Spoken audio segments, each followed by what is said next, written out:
Tor, the very best in science fiction and fantasy.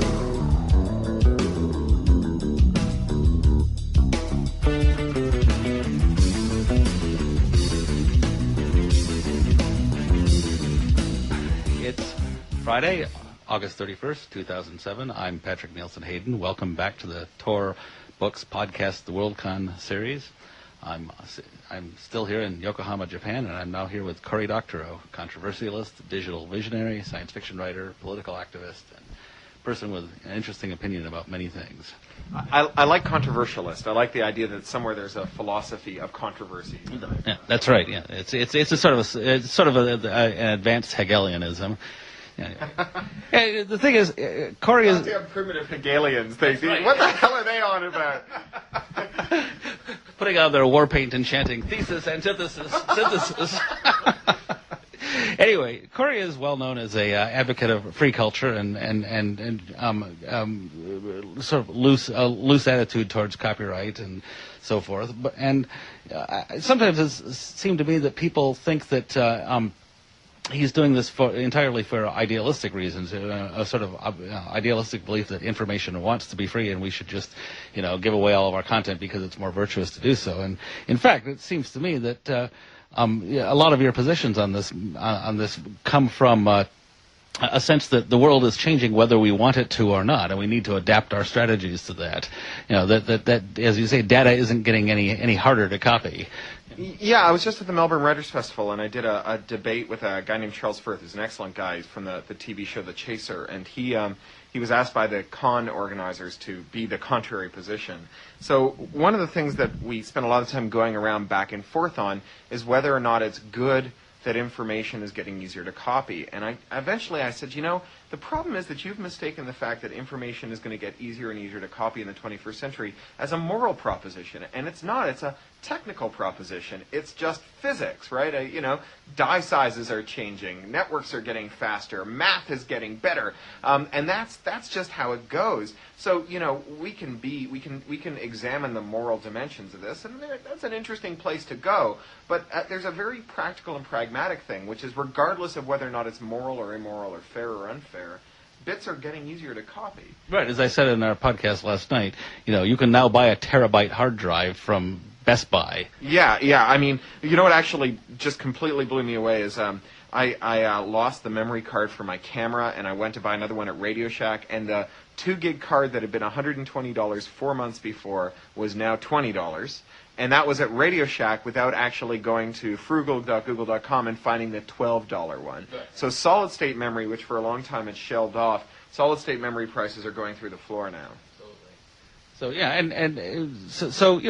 what do we do? How do we adapt to a world in which mass storage is the price is diving to practically zero? In a few years we're going to be able to carry the Library of Congress around in our backpack. How do we tell people that, not to do that?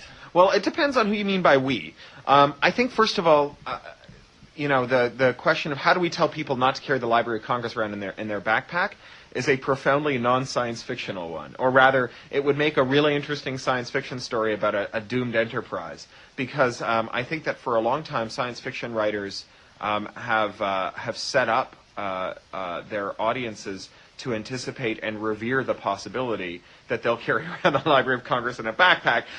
No one on the Enterprise ever says, "Computer, tell me about the Romulans," and the computer says, "I'm sorry, that information doesn't belong to you. I can't tell you about the Romulans." Right? It's the theory. The theory is that it's all there, and there's a reason it's all there. So, when we've written stories about control of knowledge, they tended to be dystopias. So, how do we convince people not to carry around the Library of Congress in their backpack? I guess by giving them some more interesting library to carry around in their backpack, but I don't know that we ever will. But the more practical question is, what do we do about it? And I say what we need to first define who we mean by we. I think that for one of the biggest failures of the copyright system historically has been to conflate everyone who does something creative and then fixes it in some tangible form into one kind of common bag, which is copyright holder. So what do we do about it as copyright holders includes, needle pointers who design needlepoint patterns, and science fiction writers, and musicians, and newspaper writers and columnists and people who write software. And presumably we all actually have very different ways of earning our living. And so what we do about it as science fiction writers, I think, is very different maybe from what musicians do about it. Well, and for that matter, the copyright regime assumes that the interests of Rupert Murdoch and Jay Lake are somehow, significantly identical when they couldn't really be more different. Right. And, this is one of the ongoing debates about copyright is copyright for writers or for investors? Historically, copyright has been for writers, although it's been very rapidly alienated by investors and usually on terms set by those investors.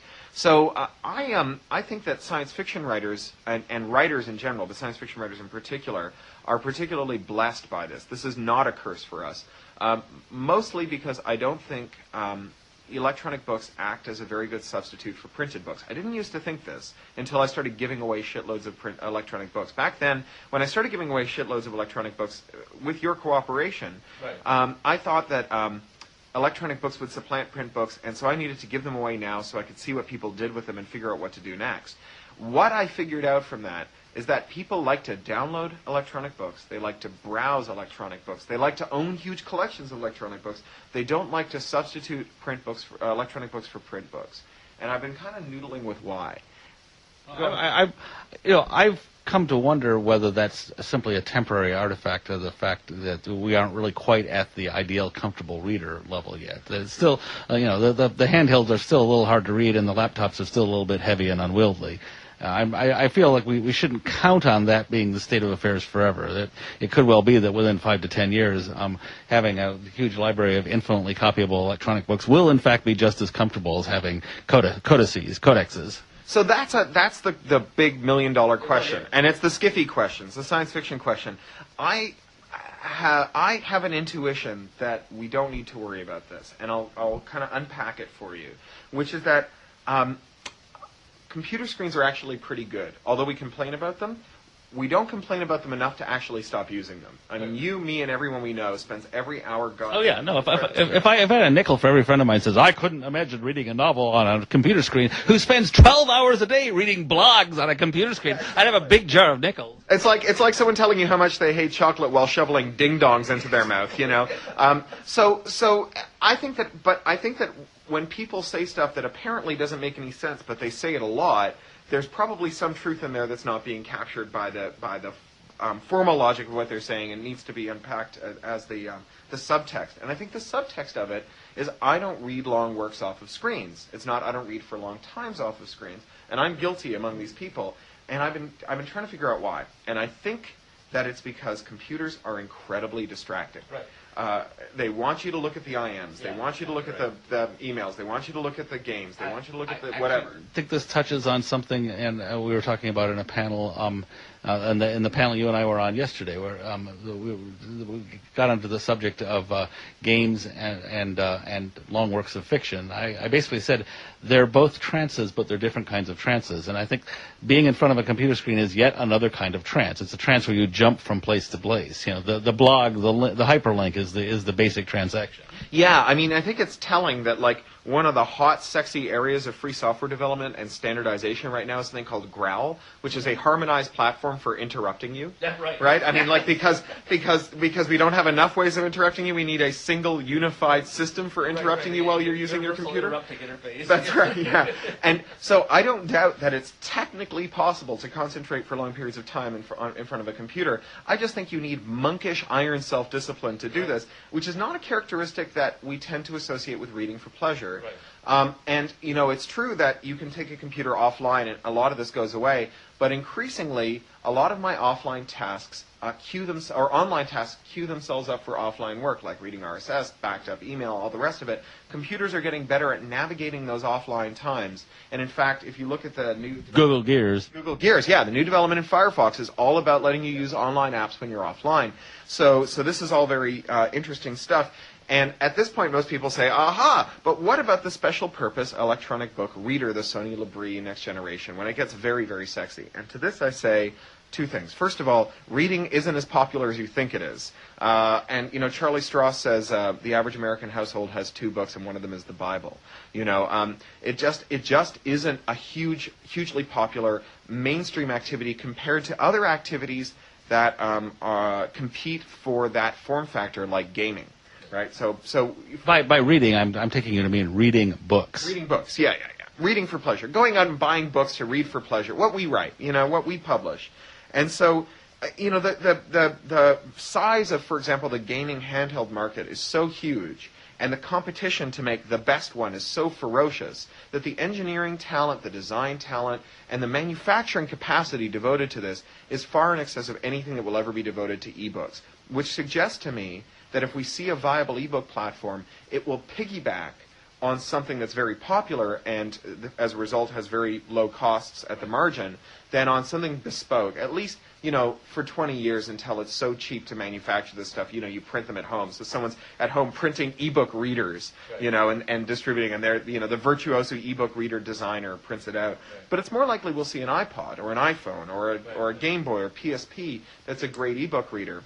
And, even if you designed the great ebook reader and it didn't come off the gaming platform, I think that we have to recognize that a device that's that niche is going to run into all kinds of logistical problems that a mass device won't. When the One Laptop per Child program was announced, and they said they were going to give 1 laptop for every child in the world, some wags pointed out that they were talking about absorbing 120% of the world's manufacturing capacity for LCDs, and that even if that could be done, presumably all those people who are going to make PowerBooks this year and flat panels and digital watches might have something to say about wanting to absorb some of that manufacturing capacity. I think you turn up in Shenzhen and say, I have an order for 10,000 ebook readers. They're going to say, get in line behind the guy with an order for 20 million PSPs.